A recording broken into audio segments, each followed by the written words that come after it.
Farm Week is a production of the Mississippi State University Extension Service. Today on Farm Week, it's a feature story edition of our show. You'll go to Arkansas, the base of Heifer International. This organization helps low-income people around the world pass along the gift of self-reliance. In southern gardening, delphinium. There are 300 varieties of this colorful plant. You'll also meet the man who designed two of America's iconic tractors, the Ford N and the John Deere 4020. Harold Brock learned engineering and manufacturing as an apprentice of car manufacturing legend Henry Ford. Mr. Ford had an insatiable desire to get rid of animals, and in 1939 there were still 19 million animals being used on farms, and he said, well, we need a utility tractor that will replace the horse, do more things than just cultivate.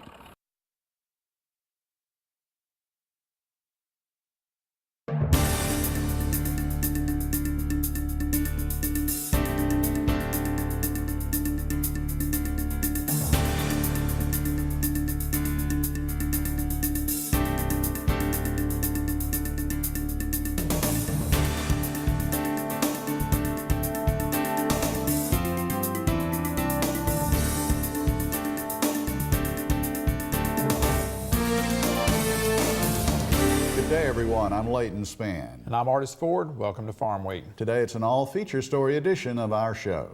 Leighton, our first story is about an Arkansas-based organization which believes in equipping the poor to better their lives through self-reliance. Since 1943, Heifer International has taken seriously the old adage that you give a man a fish and you feed him for a day, teach him to fish and you feed him for a lifetime. Market to Market's Dave Miller reports. These villagers are participating in a ceremony known as passing on the gift. This exchange of livestock has taken place thousands of times over the past 65 years and was made possible through a program established by Heifer International. But Heifer officials believe the gift is more than just an animal. To them, it represents a chance at self-reliance and the beginning of a better life. Summing up Heifer to me would be all about dignity. It's moving from hunger to hope. It's people taking charge of their lives and changing it because they have resources, they have opportunities, they have training, but it's their decision, they own it. Joe Luck has been president of Heifer International for almost 20 years. You know, I've stood in the ditches in India and watched one woman give away one of the 2 goats she owns, and I just said, wow, do you know the Rockefellers? And they'd say, oh, very rich Americans, yes.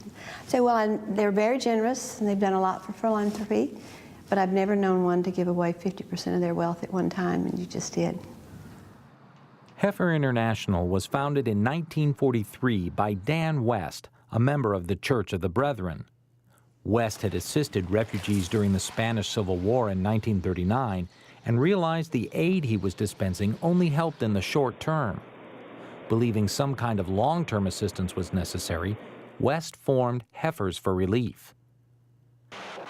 One of the early shipments was made in the late 1940s when heifer animals replaced livestock killed during World War II. West had access to animals and the people to care for them during transport to foreign countries, but no ships. The United Nations had war surplus troop ships, but no livestock. A deal was made so animals could be sent where they were needed and farmers could begin rebuilding their lost herds. Heifer has always operated on a series of basic principles promoting self-reliance and sustainability.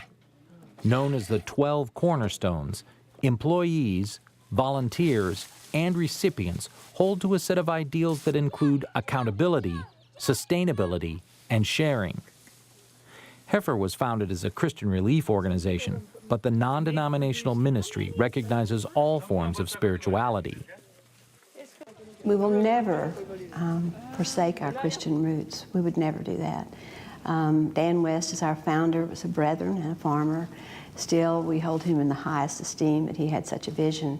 But in order to have his vision live through today's world, I think we have to package that wonderful mission to fit the world as each era comes or each decade. People that are hungry are not all Christians, and so we wanted to be sure that that was not a prerequisite.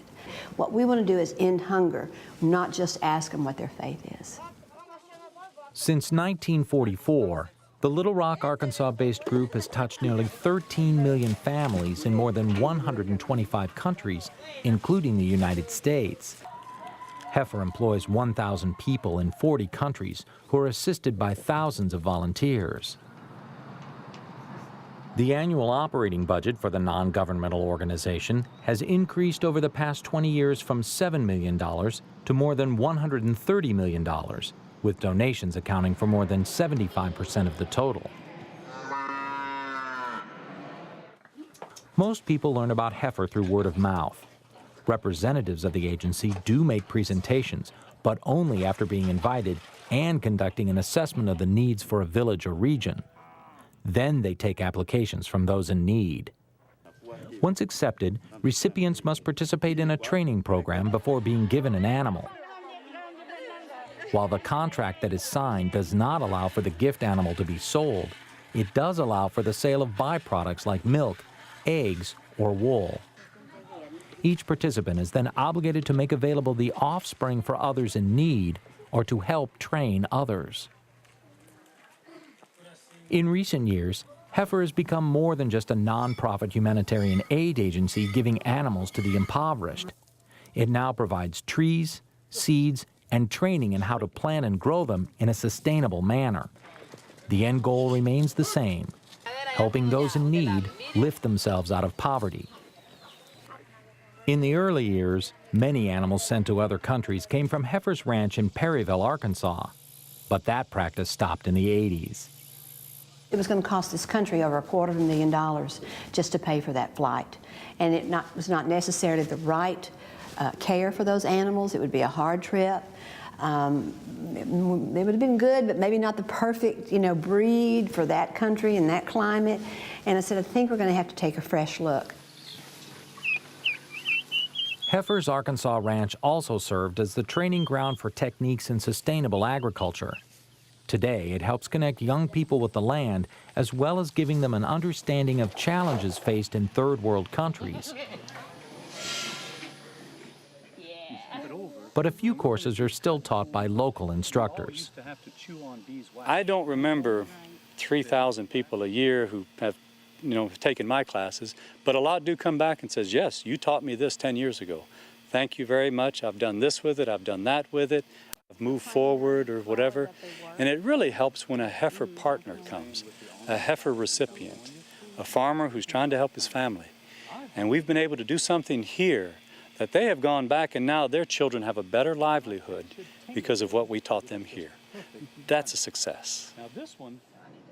Luck's efforts have been recognized by world leaders and wealthy socialites alike. Most recently, she was named co-recipient of the World Food Prize. Awarded annually, the World Food Prize was established by Nobel laureate Norman Borlaug, who is credited with saving more than 1 billion lives. Luck was humbled when she learned about receiving the award. But I've been deeply moved and, a little overcome, like, do I deserve this? Or what can I do that's greater? Or how can I live up to this? I mean, it really makes us stop and think. And then I realized it's really not about me. I feel that I am a symbol and I've got to do my part and live up to it and speak and answer questions. But it's really about all those people I've been talking about that have inspired me all these years.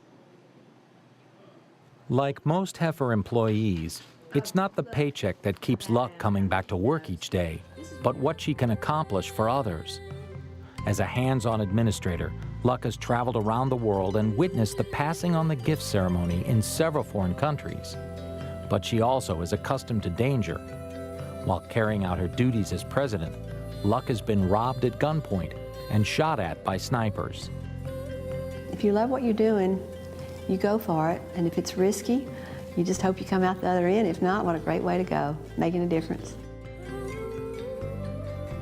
For Market to Market, I'm David Miller.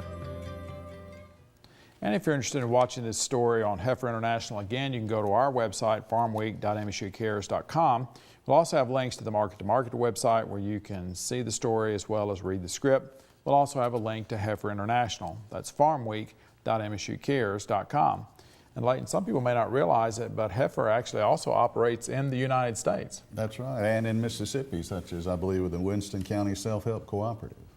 But one thing that it does do, though, is it does provide that way for someone to lift themselves up, and that comes, that gives pride and that gives self-respect. So the program is a good one. Well, it's time for our trivia quiz here on Farm Week, and this week it's about corn and how much American farmers grow. Here's the question: how much of the world's corn production is grown by American farmers? Is the answer 41%, 54%, 61%, or 72%? I'll have the answer after today's Southern Gardening segment. Are you interested in growing a special garden plant? Well, in this week's Southern Gardening segment, Extension Horticulturist Dr. Gary Bachman shows us why delphinium is one of those true treats.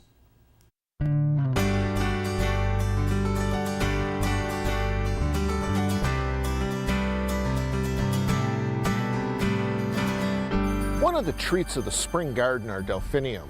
Today I'm at the home of my friends Lisa and Marty, enjoying the beautiful delphinium and other flowers of their spring garden. Delphiniums have long and colorful flower spikes. The name delphinium is derived from the Greek delphis, meaning dolphin, which developing seed heads resemble. Flower colors can range from white to pale blue to dark blue. See how nice they look when planted in combination with these vertical flower stalks of sonnet snapdragon. The foliage is also attractive. The large leaves have stems and are palm-like with 5 to 7 toothed lobes.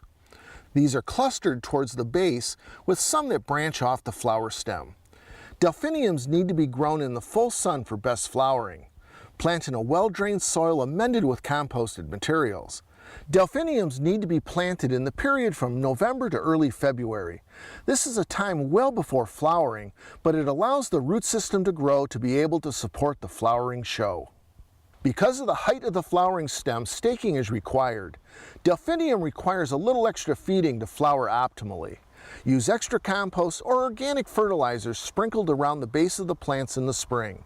Be aware though, excessive nitrogen can actually decrease the life of the flowers. Delphinium should be considered a short-lived perennial due to the heat and humidity we have in Mississippi. But don't let that stop you from enjoying these plants in your garden. I'm Gary Bachman for Southern Gardening. Gary says even though delphinium is short-lived, it's still worth the effort to enjoy its beauty. It's time now for the answer to that trivia quiz today on Farm Week. Again, it's about the world corn production and American growers. What percentage of world corn production is grown by U.S. farmers? The Agricultural Council of America says the answer is 41%. By the way, corn was originally domesticated in Mexico and eventually spread to the rest of the world. We're going to pause now for a break on Farm Week. Coming up, we'll have the calendar and one more feature story for you. It was the tractor that truly replaced the horse, the Ford N Series. You'll meet the man that designed it and another iconic tractor, the John Deere 4020.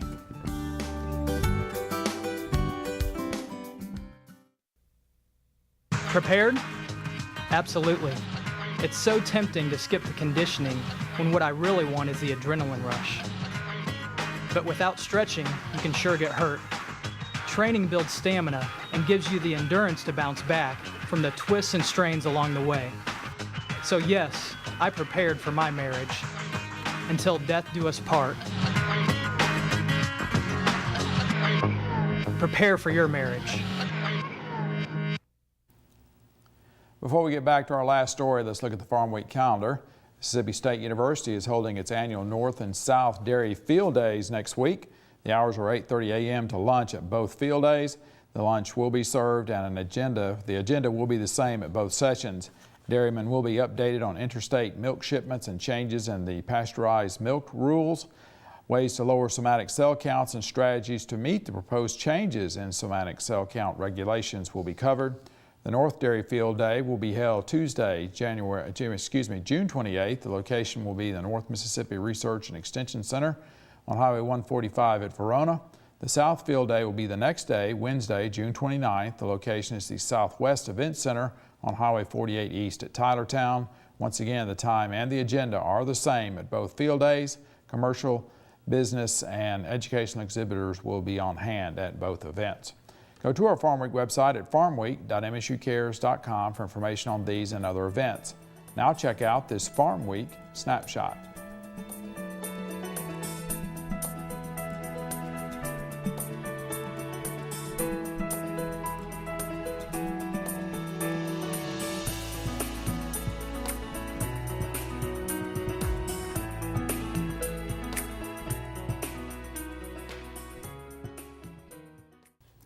Many people remember their first car. Many also remember their first tractor. Back in January, the man responsible for the design of two of America's iconic tractors passed away at the age of 96. Harold Brock led the design teams that produced the Ford N-Series and the John Deere 4020 series.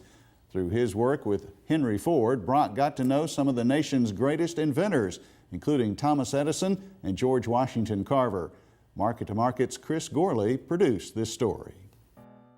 Mr. Ford had an insatiable desire to get rid of animals, and in 1939 there were still 19 million animals being used on farms, and he said, well, we need a utility tractor that will replace the horse, do more things than just cultivate.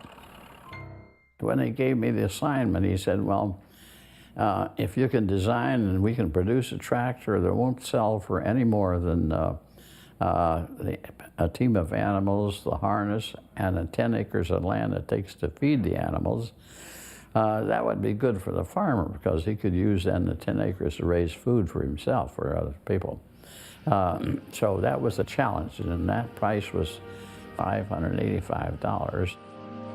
Though Harold Brock never earned high school or college degrees, he is credited with designing what many consider two of the most important tractors in the history of agriculture, the Ford 9N series and the John Deere 4020. Brock began his career at Ford as a student at the Henry Ford Technical School in Dearborn, Michigan. There he learned about electrical engineering, pattern making, and chemistry, invaluable skills needed in the production of a car. They said, what do you want to be? And I said, oh, I want to be an engineer. And that was fortunate because then they assigned me to Mr. Ford as my apprentice foreman at 15. I served at Mr. Ford's knee as an apprentice to him, plus his handful of skilled technicians. Because he was Henry Ford's apprentice, Brock met some of the 20th century's most important inventors and visionary thinkers, including Thomas Edison and George Washington Carver. Carver was having us eat soup and bread and that made out of soybeans, and also Carver was wanting Mr. Ford to be on a green fiber diet, and he'd go out and pick up plant life and bring in, we'd have grass sandwiches for lunch, and he said there's no such thing as a weed, it's just a plant in the wrong place. And so Carver was an excellent person to work with. In addition to mechanical and metallurgical research, thought and study in the field of chemistry have for years been devoted to the development of new uses for farm products. Until today, the American farmer helps to build motor cars, just as the motor car manufacturer helps to make farming more efficient and convenient. They help each other, and that helps the country. One of the most interesting of these harvests, because it shows the trend, is soybeans. For every million cars produced, 600,000 bushels are used annually for the manufacture of enamels and for plastics, electrical parts, and similar parts. Known best as the inventor of the modern assembly line, Henry Ford was also a pioneer in the development of soybeans and soy foods. The suit he's wearing in this picture, taken in 1941, is a blend of 25% soybean fibers and 75% wool. It was Ford's intention that he would someday grow rather than mine an automobile. So when Ford put Brock in charge of tractor engineering at the age of 25, one of his tasks was to replace the tractor's metal seat with something more organic. Because the little steel seat on the little Ford tractor was, that thing was designed maybe 150 years ago, and it cost 38 cents to produce, and Mr. Ford said to me, well, why don't you make it out of soybeans? It'll be more comfortable in the winter and summer for heat and cold. And of course, you never said you wouldn't do it, so I did it. And he asked me, well, how much does it cost? And I'd have to say $2.50. And he said, well, we'll keep working on to try to get the cost down. Well, then I had to tell him that the rodents were eating the seed right out from underneath the farmers because they like soybeans. So that killed that. Other endeavors, however, were successful. In 1938, as head of tractor engineering, Brock was put in charge of the development of the Ford 9N tractor. The tractor was a collaboration between Henry Ford and Harry Ferguson. It was a deal sealed with a handshake, with Brock caught in the middle. Of course, then I had to tell them I was following their advice because they never got together as a group. So I had a little problem with, pleasing them all that I was following their advice. The tractor incorporated the Ferguson hitch, an innovation designed to prevent the tractor from flipping over and killing the operator if the plow got hung up on a rock. Brock managed to have the tractor in production in just 6 months. When the U.S. entered World War II, instead of designing tractors, Brock found himself designing Sherman tanks and Ford Jeeps. However, once the fighting ended, Brock began working on the iconic Ford 8N, an all-purpose tractor that would be widely used on farms and construction sites. Between 1947 and 1952, Ford sold over 500,000 8Ns. There's a big pent-up demand for farm equipment after the war, and so that little tractor, the 8N red and gray tractor, we produced 100,000 a year, which was 25% of the total tractor market with one tractor. Brock left Ford to work for John Deere in 1959. A disagreement over a poorly designed transmission that was failing stress tests was the cause of his departure. And I was holding it up, wouldn't approve it. And finally, they came to me and said, we want to put it in production. And I said, well, you better get yourself a new chief engineer. And they did. They fired me and all my test people. So when I went to Deere, and new generation tractors, they said, well, Ford's going to come out with a power shift transmission. We won't have one on our tractor. And I said, well, don't worry about it. It won't work. And so I said, we'll design a power shift transmission that really works. Brock became Deere's first worldwide director of engineering. And while he was in charge, Deere overtook International Harvester as the industry leader. While working for Deere, he helped found the Hawkeye Institute of Technical Learning, borrowing $500 to help start the college in Waterloo, Iowa. In 2008, a new student center was built and named in his honor. And in 2010, the man who never earned a degree received an honorary Doctor of Science degree from Iowa State University for his contributions both to agriculture and education. I think you need education. I'm all for education, not to, else you would never have the opportunities that I had.